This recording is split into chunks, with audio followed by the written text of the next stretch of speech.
All right, so you know where Egypt is. This map is not wonderful, but it's the best thing I could come up with to show the whole region. So right there, the Mediterranean Sea, and right on the right-hand side of it, on the eastern part of the Mediterranean Sea, is what eventually will become Israel, the Promised Land. The most powerful civilization that was contiguous to Israel was always Egypt. There were a variety of other, of course, important powers in the ancient world. Most of them were more distant. Egypt was always right on the doorstep. Sometimes that was good, sometimes it was not so good, but it always made Egypt kind of a perennial factor. And so when we think about Egypt, we're thinking about really the closest powerful neighbor to the people of Israel throughout their history. And it all begins as we find Abram now making this journey to Canaan. If we think about the other points of the compass with respect to what eventually will become Israel, it's now Canaan. You look off, of course, to the west, you've got the Mediterranean Sea, so there's no great threat there, and Israel never had much of a seaport, so it was kind of a rocky coast, in other words, so there was never a time when there was immediate threat from the sea. To the north are the nations of Syria and Phoenicia, and while they certainly represented important neighbors, they never were colossal powers. Syria was never an empire. Assyria was, but not Syria. Phoenicia was important because of their sea trade, and they had a lot of money and a lot of influence, but again, they were never a great military power. And so those immediate neighbors to the north don't represent the kind of presence that Egypt did. Further to the north, you have what we'd call Turkey. It's called Anatolia. The most important empire there was known as the Hittites. The Hittites, of course, show up, don't they? We hear of the Hittites, Uriah the Hittite, for example, and others who show up. They were an important empire, at times actually competitive with the power of Egypt, but they never seem to have been any immediate threat to the people of Israel. For whatever reasons, they just don't seem to have taken much interest or otherwise been much of a factor, but we'll look at the Hittites in a few weeks, at least briefly. Off to the east, we have Mesopotamia, but the immediate east of Israel is the Arabian desert. Nobody could live there. Very few people did. And again, there was no immediate threat there. So what I'm saying is that of all of the neighbors of Israel, the one great power that was constantly part of the story was Egypt, down to the south, to the west, and that, of course, is what we're going to be thinking about today. This is probably going to be more than you ever wanted to know about Egypt, but work with me. We are going to get to some great Bible stories eventually, but it'll help us to do a little bit of this background, and this is, after all, historical context of the Bible, so just bear with me as we go through a little of this ancient historical background that I hope you'll find somewhat interesting. Ancient Egypt is the longest lasting civilization in history. If you're ever on Jeopardy, and that question comes up, then this is the correct answer.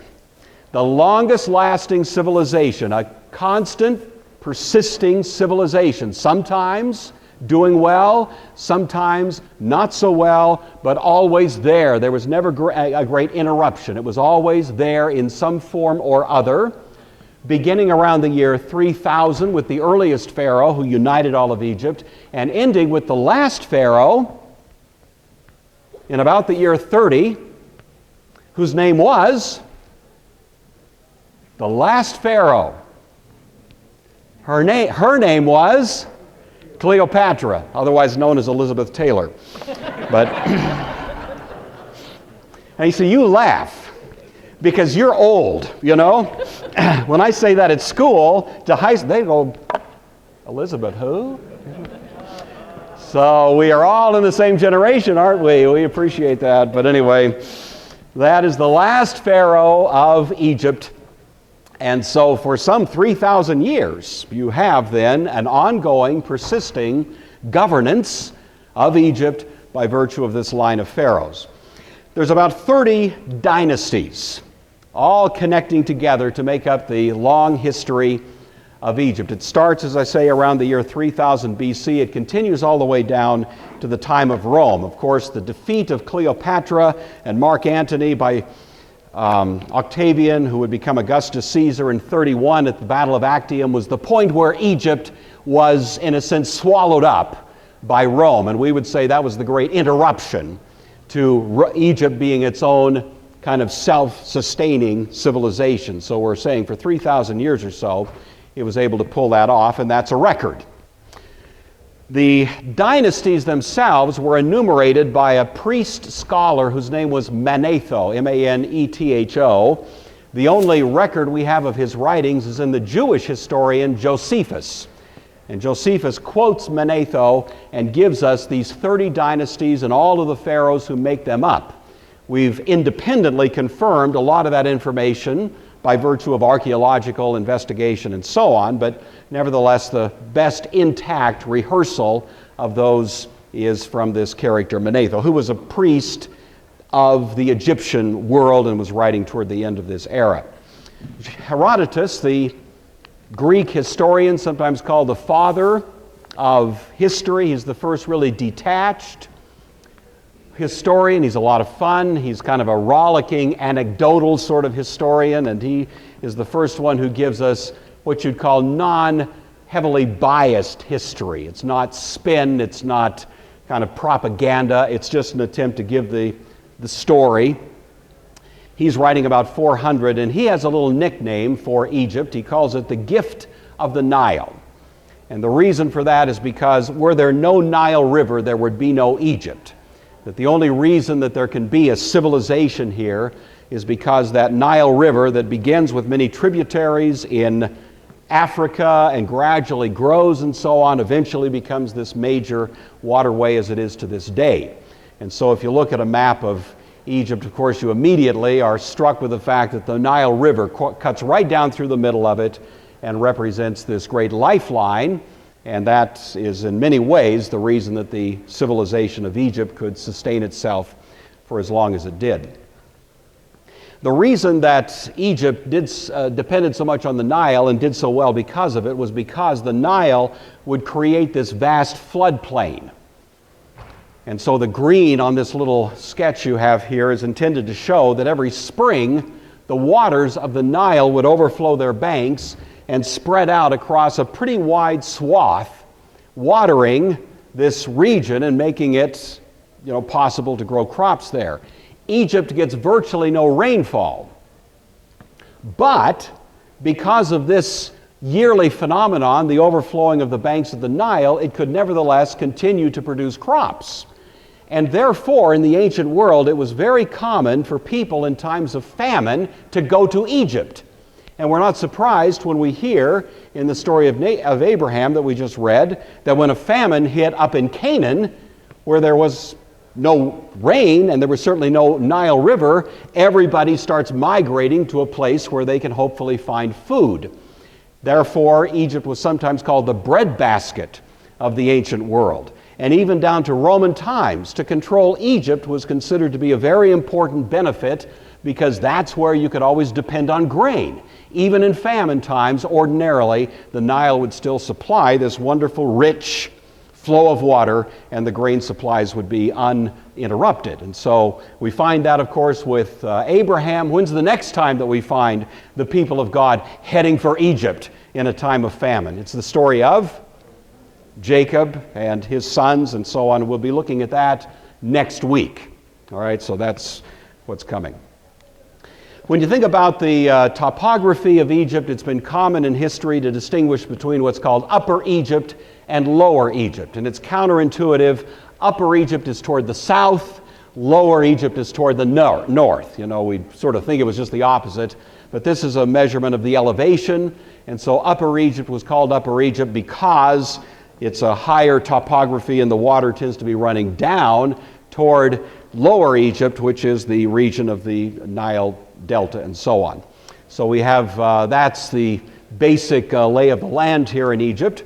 As you know, Egyptian history is characterized by the rule of these characters that are called pharaohs. Pharaoh means great house, and it seems that the word was intended to connect the pharaoh to his dynasty and even more than that, to a kind of semi-divine and at times completely divine understanding of who this person was. The Pharaoh had many responsibilities. Somewhere on the short list was controlling the entire universe. Would you like that for a job description? The Pharaoh was responsible for what was called Ma'at, M-A''A'-T, and that has to do with the regularity of the natural order. And so the Pharaoh was the person who was understood as controlling the flood of the Nile River, the rising of the sun, the production of the crops. How would you like to sleep at night knowing that?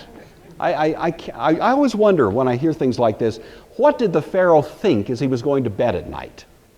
What do you do when that's your job, to make sure that in 2 months the Nile will overflow its banks? How do you do that? And that was part of the way that the Pharaoh was understood by the Egyptian people, and the pharaohs would do all they could to reinforce that image. So the people generally, especially early in Egyptian history, tended to view the Pharaoh as something of a god. And he had a kind of godlike quality that was part of the entire sort of image that was connected with him. That's why it's very interesting when you read the story of the Exodus, you find God saying to Moses, I will make you as a god to Pharaoh and as a god to the Egyptian people, and Aaron will be your prophet. And we read that and we think that's a little odd, isn't it? It almost sounds a little on the edge there. God saying he's going to make Moses a god? We think, whoa, that sounds like something that wouldn't sound very compatible with the Old Testament religion otherwise. But when we understand that that's exactly the way the Pharaoh portrayed himself to the people, and it became a kind of contest between two, as it were, gods, you see. Pharaoh, who held himself out as a god, who was in control of nature, now being bested by a God who comes and disrupts all of nature again and again in these plagues. And again we find Pharaoh, who's supposed to be the master of all of these, being completely overwhelmed by powers that are far beyond him. And so there's a kind of irony that's intended there in the Exodus story, which is based on some understanding that the Pharaoh held himself out as this kind of divine character.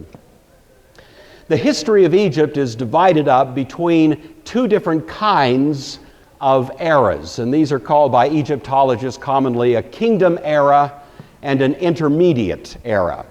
Kingdom is the term that was used to refer to times when all of Egypt was under one common ruler, a kind of central authority governed it all.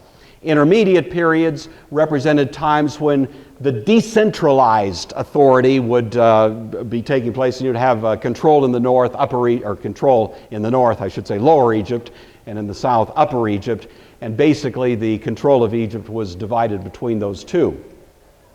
There are, in Egyptian history, commonly understood to be three kingdom periods: the Old Kingdom, the Middle Kingdom, and the New Kingdom that begins with the 18th dynasty. Then there are intermediate periods that fall in between them, and so we'll see a little bit of that even today as we're going along. The garb that was worn by the Pharaoh would reflect the authority the Pharaoh enjoyed. So this was the so-called red crown. The red crown was worn by the Pharaoh to indicate that the Pharaoh controlled Lower Egypt. And then there was another crown called the white crown, and that stood for the idea that the Pharaoh controlled Upper Egypt. And in intermediate periods, you'd have two pharaohs who would wear different crowns. But in kingdom periods, the two crowns would be combined, and so one pharaoh would wear them both. And it became this very lovely headdress that you'll sometimes see on pictures of pharaohs, in which it indicates that this particular ruler is now governing all of Egypt, both upper and lower, and that's why that little funny-looking hat was worn. The Pharaoh would also have two emblems of authority that he bore. One was called the crook, and one was called the scepter. The crook is that kind of shepherd's crook thing that he's holding there that's kind of on the right of the picture. It looks a little bit like a shepherd's staff, and that was exactly what it was intended to communicate. So the Pharaoh was saying to the Egyptian people, I am your shepherd. I am watching over, protecting you, caring for you as a shepherd figure. The scepter, on the other hand, had that funny little tassel at the end, and that stood for the authority of the Pharaoh and kind of had the notion of his ability to wield great power. So the two together were the benevolent side of the Pharaoh on the one hand, but the disciplinarian aspect of the Pharaoh's authority on the other. Again, there's an interesting kind of correlation between this and Moses. You may recall that Moses performs a lot of his miracles by God's power using the instrument of his staff. When he's there at the burning bush, he takes his shepherd's staff, probably something like that crook there, throws it on the ground, it becomes a snake. The same staff is the one with which he hits the water and it divides, you know. The same staff is the one he held up when they were fighting the Amalekites. That staff plays a very prominent role, and it has the same kind of function. It's a shepherd's staff, and yet it also has this power, as it were, to perform miracles. So in a sense, the two devices there that Pharaoh has are combined somehow in the case of Moses. Another interesting parallel is in the 23rd Psalm. We find both of these referred to. The Lord is my shepherd, and so on. His rod and his staff, they comfort me. And the rod, of course, would be comparable to this rod kind of device, and the staff, the shepherd's staff, was something a shepherd would use really for the protection of his flock. So that was a fairly common ancient Near Eastern understanding that was found in Egypt, but beyond there, and we find little, at least hints of that even in the biblical text. Egyptian religion was largely polytheistic with a few notable exceptions.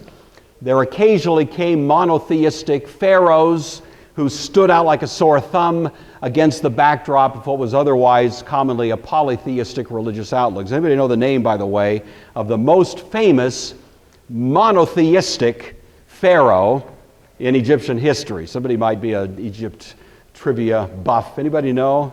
His name is Akhenaten. And he's a weird guy, really. We'll take a brief look at him in a week or two. But he's powerfully, viciously monotheistic.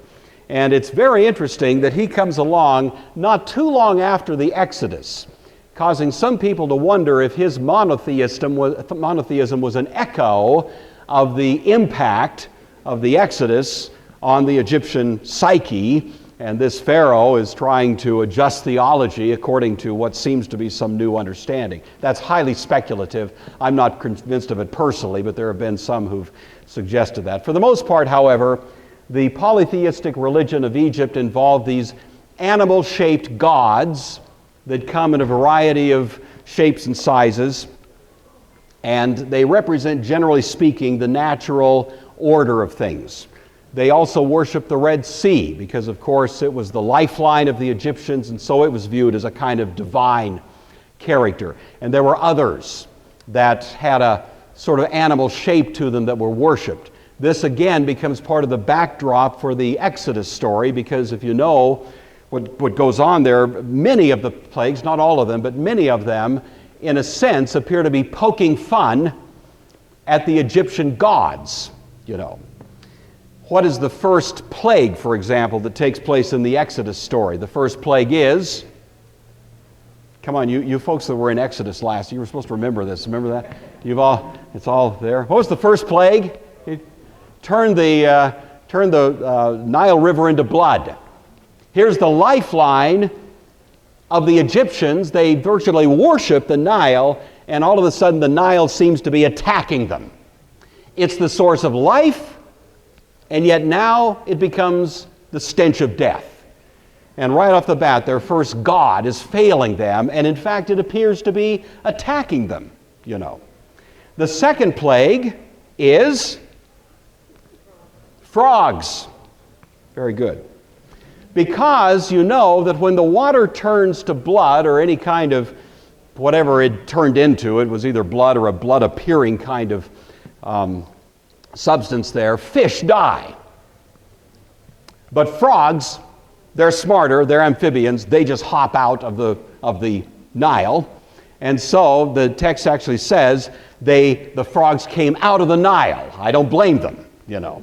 And they head into the land of Egypt, escaping the Nile. What's interesting is the Egyptians had a frog god.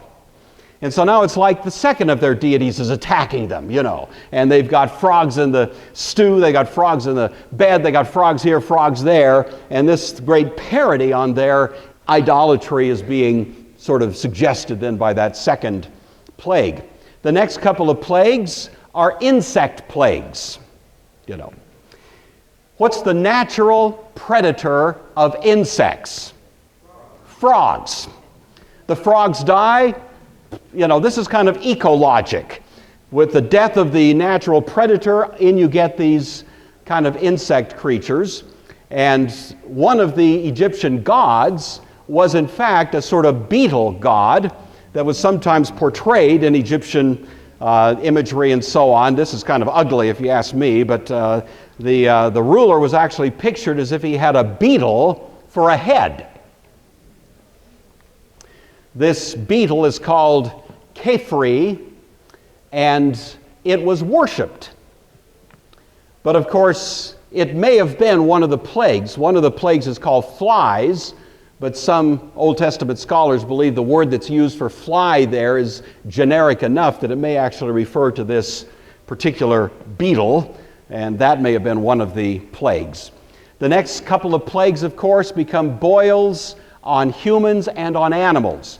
And of course, another of the Egyptian gods was the bull. This was something that was worshipped commonly. The Apis bull, as it was called, was worshipped because of its power of fertility, and cattle generally were regarded as having a kind of semi-divine character. They didn't treat them like sacred cows like you might find under Hinduism, at least traditionally in India, but it was nevertheless an idea that was associated with this kind of cattle having a sort of divine or special or sacred status. And now we find the cattle are being destroyed by the plagues. My point in all of this is simply to say that those who've looked at the plagues closely see that it's almost as if God is poking fun at the expense of these Egyptian deities. And this polytheistic pantheon of deities is being put very much on the ropes by the Exodus account and the plagues especially that come along. One of the most important deities of this pantheon in Egypt was called Re, R-E. And again, this particular image shows a pharaoh with a head of a falcon. Re was pictured often as a falcon, a bird. By the way, notice the headdress of the pharaoh there. It's wearing the two, the white and the red crown. You see, it's very common. But this particular image is meant to highlight the notion of Re as the sun god. And the pharaoh was probably understood as being closer to Re than any other of the gods of ancient Egypt. And so Pharaoh was originally sometimes viewed as the embodiment of Re.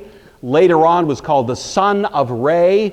But there was this close connection somehow or other in the Egyptian understanding of things between the pharaoh and this falcon deity. There was a mythology connected with Re such that the sun god, Re, would shine during the daytime and then go down into the nether world at night. And so some of the expressions or artistry that pictured this, such as this one, would show Re now on a kind of boat, a bark, in the nether world.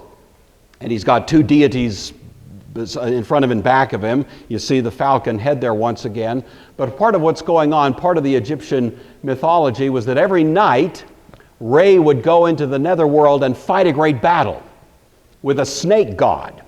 And the snake god would try his best to prevent Re from making it to morning and rising again. So the Egyptians went to bed every night with a little anxiety.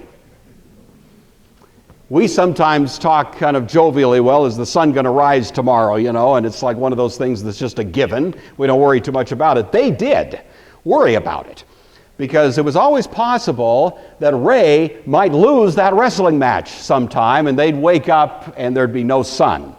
And so this was part of the Pharaoh's duty. He was associated with Re, and when the sun rose in the morning, the Pharaoh himself had a very early morning kind of worship service in which he would stand out there, and as the sun rose, people were supposed to say, "Thank you, Pharaoh. That's great. You came through for us again." And the Pharaoh would happily take credit for that.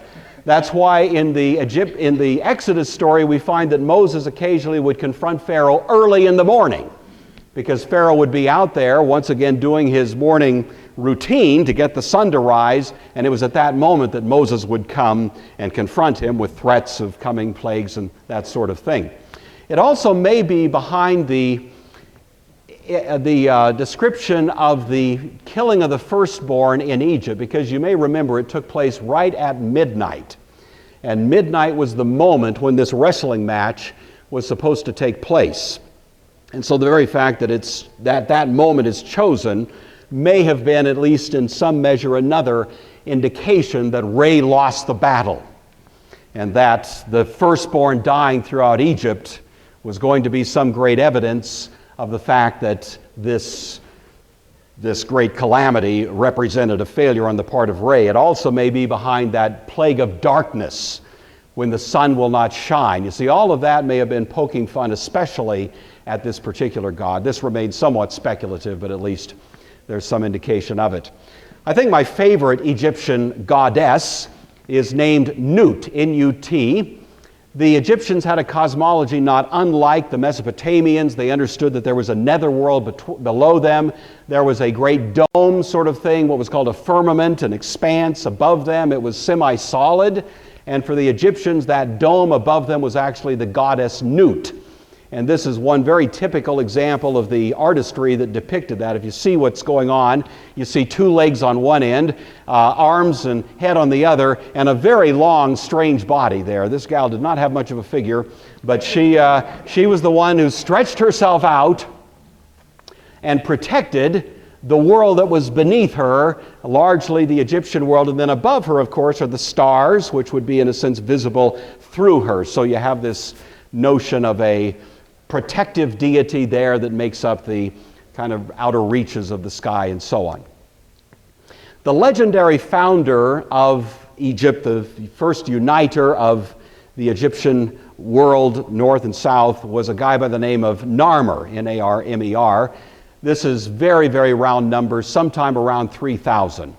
The earliest artifact that's been found in Egyptology is called the Narmer palette. This is a picture of it. I don't know how well you can make it out there, but if you can see that it's kind of a picture of a guy with a mace in his hand. He's holding an enemy by the hair, and he's about to club the guy. It's not a very pretty picture. There's up in the upper right a bird. That's the falcon god Re, and so this whole thing is depicting then Narmer as the first uniter of ancient Egypt. This particular palette was discovered by British archaeologists in about 1897. It's now at the Egyptian Museum in Cairo. It's a pretty good sized piece of work. If you look at the flip side of it, you'll notice on this side Narmer is wearing the white hat. And if you look at the other side, and you can barely see this, I apologize, in fact you really can't see it, so just trust me.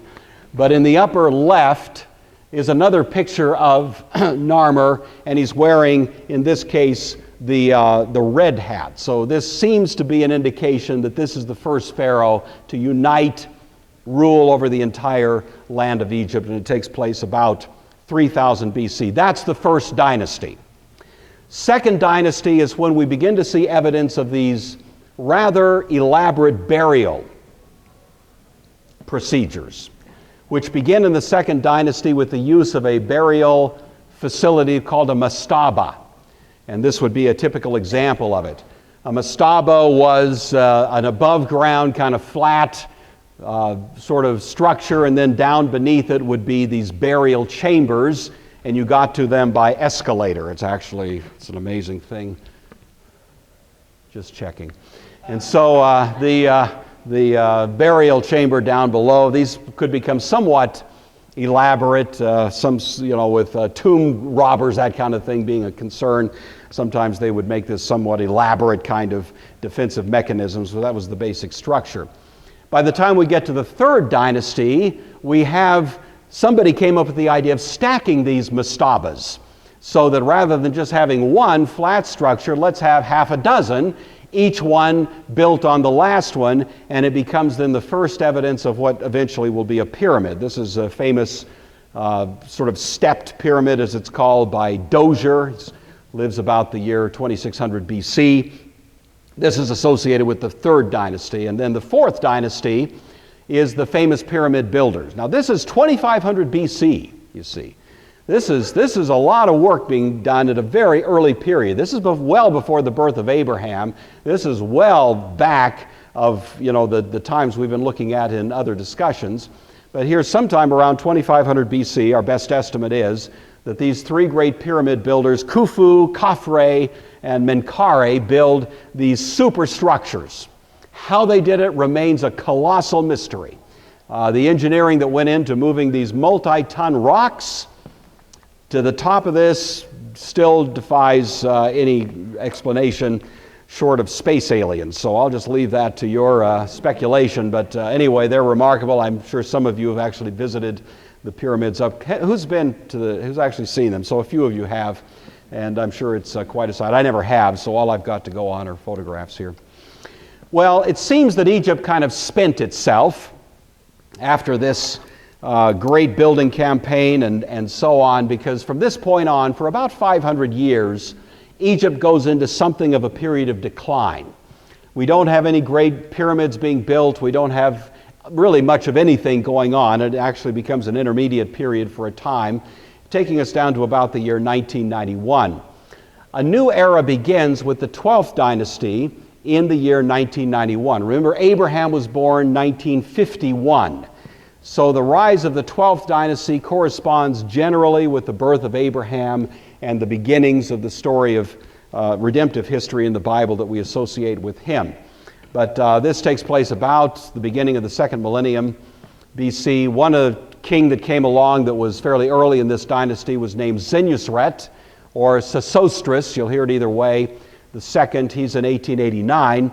He does take another run at building a pyramid. But it was too much work to do all these big stones, and so he decided to try his luck with mud brick.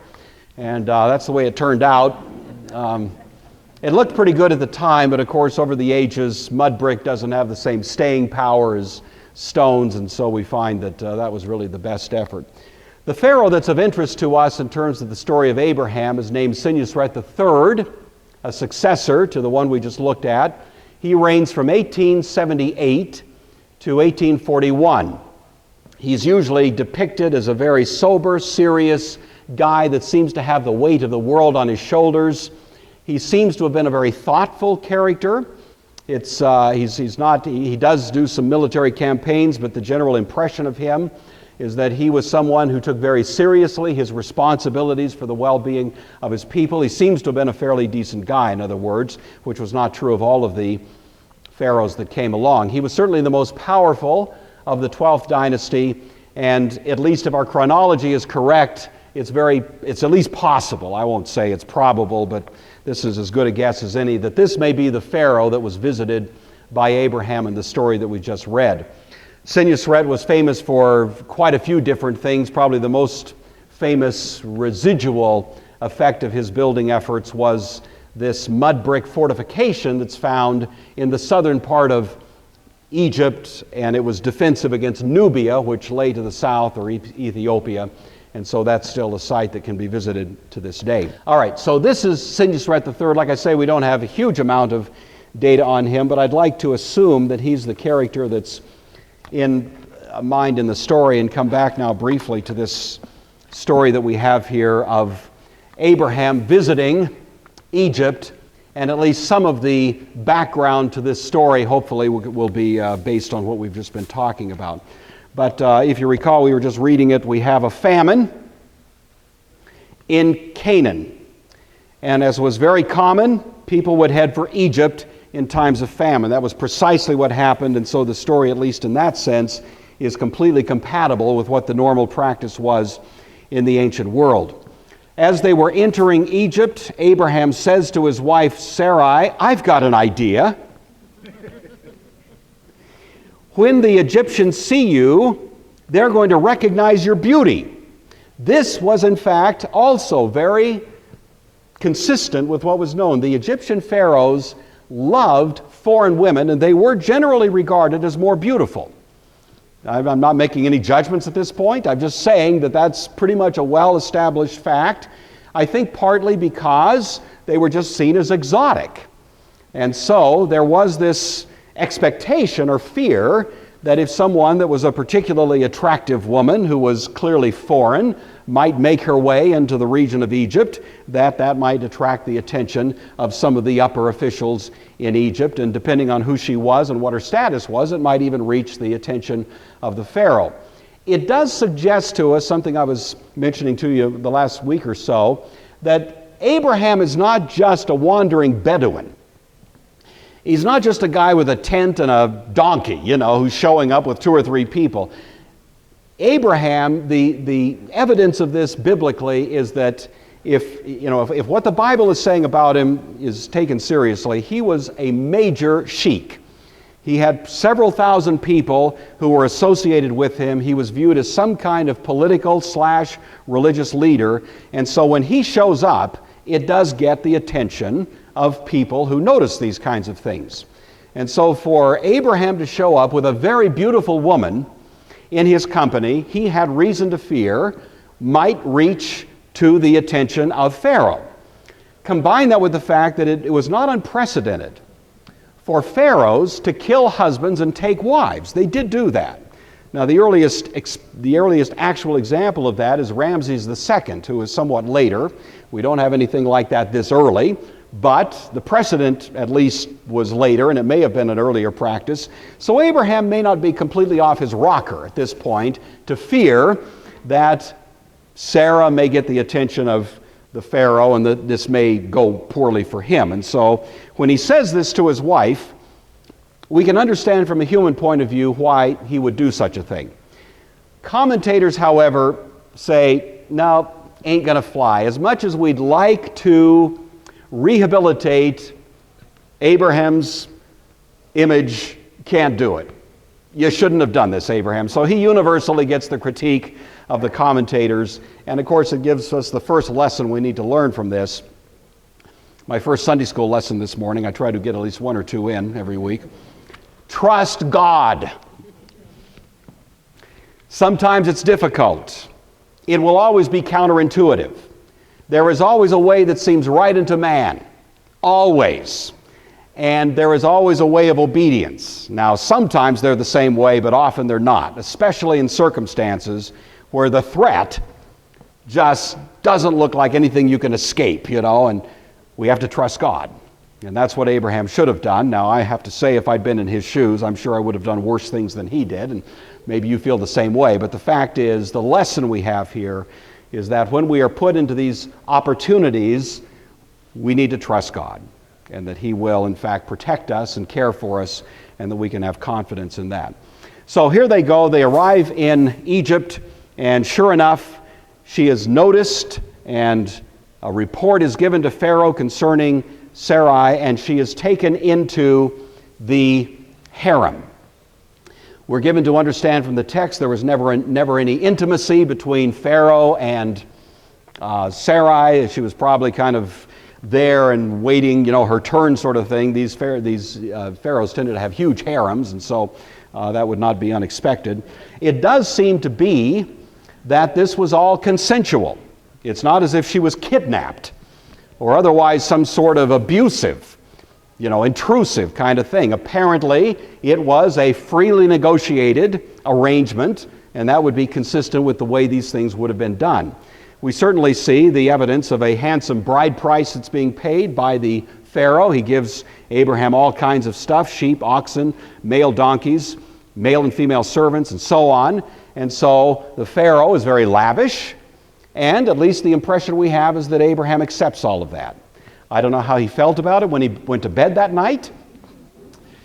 You just have to wonder, don't you? But nevertheless, it does seem to be that this was not some kind of coercive arrangement, and Abraham does agree to it.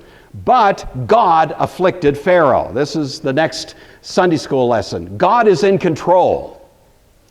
God is sovereign.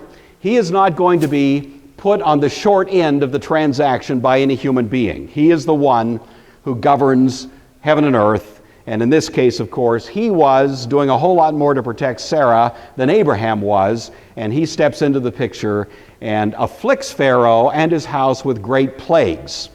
Many commentators see in this a little anticipation, a little harbinger of plagues that will come later. But in this case, the Pharaoh responds very differently from the Pharaoh that we read of in the Exodus account, doesn't he? This particular Pharaoh, as soon as he figures out what the score is, dresses down Abraham for his actions that were less than the integrity that he should have been exercising. And that's my third brief Sunday school lesson here, is that sometimes when we live beneath the bar of our Christian integrity and conviction, it may be the pagan who comes and critiques us. You know, they have a very good idea of how we Christians should be living. They have a very acute sense of how Christians are supposed to behave. If you're not sure what to do in a difficult situation as a Christian, go ask a pagan. Sometimes they have a real clean, crisp understanding of these things, and we get all murky with our theological hair splitting and stuff, and sometimes it takes somebody, an outsider, because they know what Christians do. That's why they keep saying we don't see many Christians. That's why they keep accusing us of being hypocrites and all that kind of thing, you know. But it's sometimes that critique that comes from the outsider that helps us raise the standard of our own Christian conviction and our own Christian practice. And so this is probably the first example that we know of in history where we have somebody who's an outsider bringing a critique, a legitimate, correct critique to the people of God regarding the way in which they ought to live. So we should be listening. We should be listening to our neighbors who may not be those that share our faith, because they can sometimes give us counsel that we need with respect to how we should be governing our lives. All right, so those are my little three Sunday school lessons and a little background on Egypt. As I said, next week we're going to move forward just a bit and really be looking at the Egypt that was the place where Joseph himself, of course, traveled.